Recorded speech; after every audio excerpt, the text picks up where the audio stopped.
Assalamu alaikum friends, welcome back to my YouTube channel. I hope you all are fine. Friends, आज की इस video में हम GB Shah के एक play arms and the man को डिस्कस करेंगे। वीडियो को शुरू करने से पहले अगर आपने अभी तक हमारे चैनल को सब्सक्राइब नहीं किया तो अभी इसे सब्सक्राइब कर लें और साथ ही लगे घंटी के निशान को प्रेस कर लें ताकि नई आने वाली वीडियो आप तक पहुंचती रहे। Let's start the topic. Friends, ये एक 3 एक्ट कॉमेडी प्ले है जो कि अर्ली 80s 90s में लिखा गया था और 1894 में इसे पब्लिश किया गया।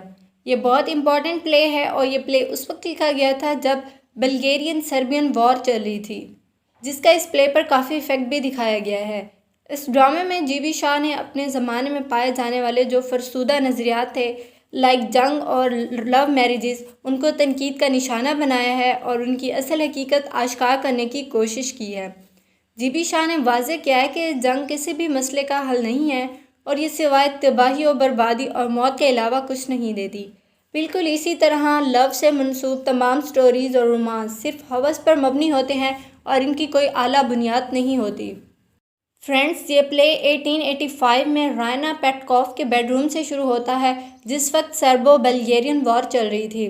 इस प्ले की हीरोइन रायना एक ऐसी लड़की होती है जो समझती है कि जंग में हीरोज़ लड़ने जाते हैं और उनकी जो हीरोइंस होती हैं वो वतन में उनकी वापसी की मुंतज़िर होती हैं और जब वो जंग से वापस आते हैं तो वो उनका शानदार इस्तकबाल करती हैं। रायना का फियांस सर्जियस भी इन्हीं ख्यालात का मालिक था और वो बल्गेरिया के ख़िलाफ़ जंग में बतौर मेजर शरीक होता है। रायना के फादर मेजर पाउल भी इस जंग में शरीक होते हैं और रायना और कैथरीन को जब ये पता चलता है कि उनकी आर्मी ने जंग जीत लिया है तो वो बहुत खुश होती हैं। कैथरीन रायना को बताती है कि इस जंग का हीरो उसका फियांस सर्जियस था। रायना उससे बहुत इम्प्रेस होती है लेकिन साथ ही उसे डर भी होता है कि क्या वो अपने फियांस की नोबिलिटी के साथ ज़िंदगी गुजार पाएगी। इतने में उनकी जो मेड होती है लोका, वो भागती हुई आती है और उन्हें बताती है कि नीचे गलियों में लड़ाई हो रही है और साथ ही गोलियां वगैरह भी चल सकती हैं, तो हमें अपनी सब खिड़कियां वगैरह बंद कर लेनी चाहिए। लोका सबके रूम्स की खिड़कियां बंद करने लगती है तो रायना उसे कहती है कि वो अपने रूम की खिड़कियां खुद ही बंद कर लेगी, उसे फ़िक्र करने की ज़रूरत नहीं है। लेकिन बाद में वो बंद करना भूल जाती है। रात में जब वो बेड पर बैठी रीडिंग कर रही होती है तो बाहर से गोलियां चलने की आवाज़ आती है। रायना को लगता है जैसे कोई बालकनी से कूदकर उसके रूम में आया है और जैसे ही वो पलट कर देखती है उसके पीछे एक मैले से कपड़ों में एक सोल्जर खड़ा होता है। वो अपनी गन से रायना को धमकी देता है कि वो शोर ना करे तो उसे कुछ नहीं कहेगा। अभी वो बात कर ही रहे होते हैं कि जब दरवाजे के बाहर से लोका रायना को बुलाती है और कहती है कि कुछ सोल्जर्स घर की तलाशी लेना चाहते हैं। उनको लगता है कि एक सर्बियन सोल्जर बालकनी से कूदकर घर में एंटर हुआ है। जब रायना ये खबर सुनती है तो वो उस सोल्जर को देखती है तो वो उसे कहता है कि मुझे मौत से कोई डर नहीं है, लेकिन मैं मरने से पहले उसके बेडरूम में कुछ बल्गेरियन सोल्जर को मारकर ही मरूंगा। लेकिन रायना उसे कहती है कि मैं तुम्हें कुछ नहीं होने दूंगी और वो उसे अपने रूम में छुपा देती है। अब वो सोल्जर्स रूम चेक करते हैं लेकिन उन्हें कुछ नहीं मिलता। उनके जाने के बाद वो सोल्जर बाहर आता है। अब वो रायना को अपने बारे में बताता है। फ्रेंड्स, वो रायना को बताता है कि वो जंग में बारूद की जगह चॉकलेट्स लेकर जाता है और इस बंदूक में भी गोलियां नहीं हैं।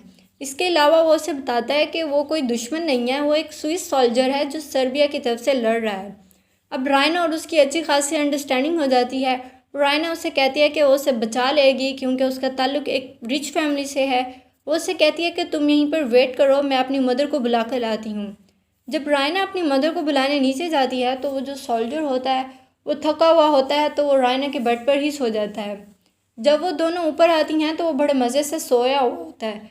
वो दोनों उसकी हेल्प करती हैं और उसका भेस बदल कर उसको रायना के फादर का कोट पहना देते हैं और उसे वहाँ से भगा देते हैं।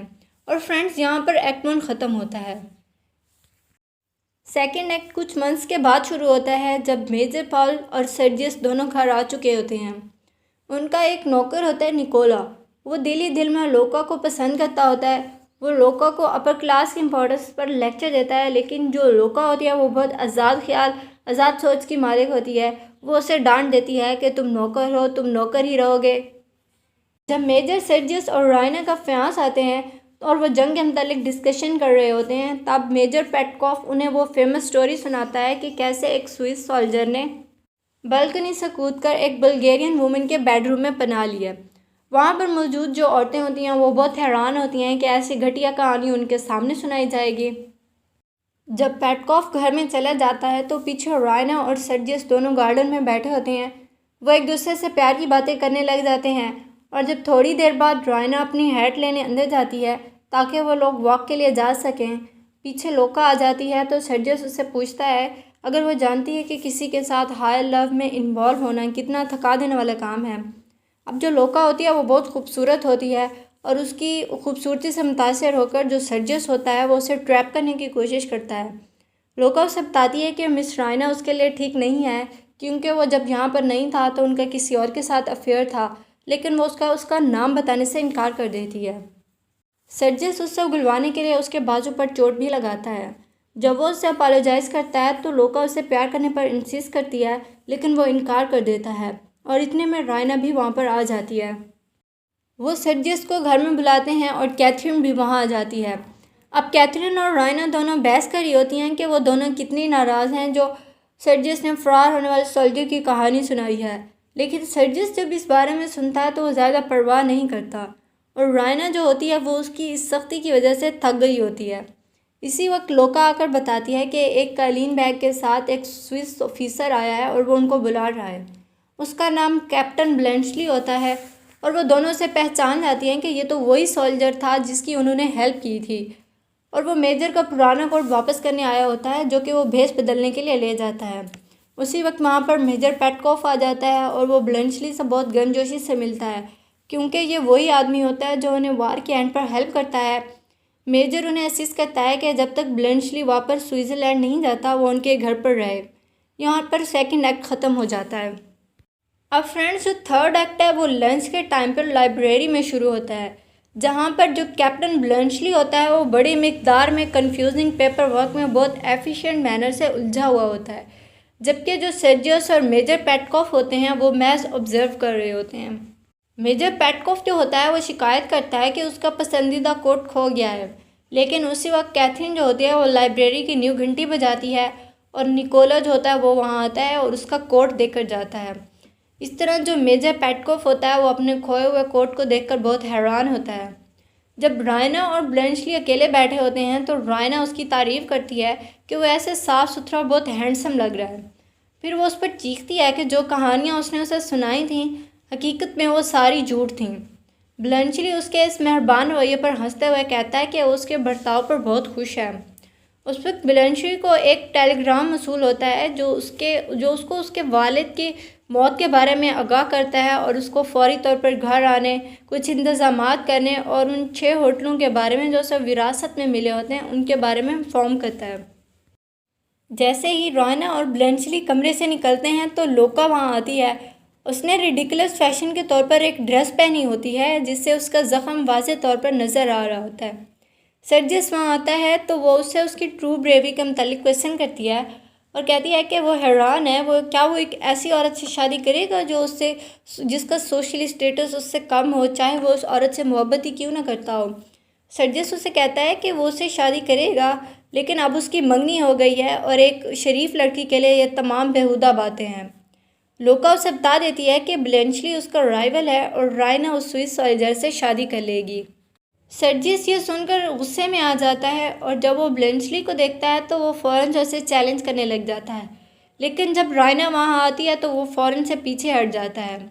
वो उसकी और ब्लेंचली की जासूसी करने के लिए उस पर लोका से मोहब्बत करने का इल्ज़ाम लगाता है। अभी वो बहस ही कर रहे होते हैं जब ब्लेंचली लोका से पूछता है कि दरवाज़ों पर गारों को गिरा दिया गया है। जब वो अंदर आती है तो सर्जियस उससे अपोलोजाइज़ कर लेता है और वो दोनों इंगेजमेंट कर लेते हैं। अब जो ब्लेंचली होता है वो रायना का हाथ मांगता है और अपनी तमाम दौलत के बारे में बताता है कि उसके पास 200 घोड़े, चादरों के 9600 जोड़े, 10,000 चाकू और कांटे वगैरह हैं। उससे शादी की मंजूरी दे दी जाती है और वो कहता है कि वो जल्द ही शादी के लिए 2 हफ्तों में वापस आएगा। खुशी से झूमते हुए जो रायना होती है वो अपने चॉकलेट सोल्जर को लविंग स्माइल पास करती है और यहाँ पर इस प्ले की हैप्पी एंडिंग हो जाती है। So friends, that's all for today. Stay tuned for next video. Stay blessed. Keep watching. Allah Hafiz.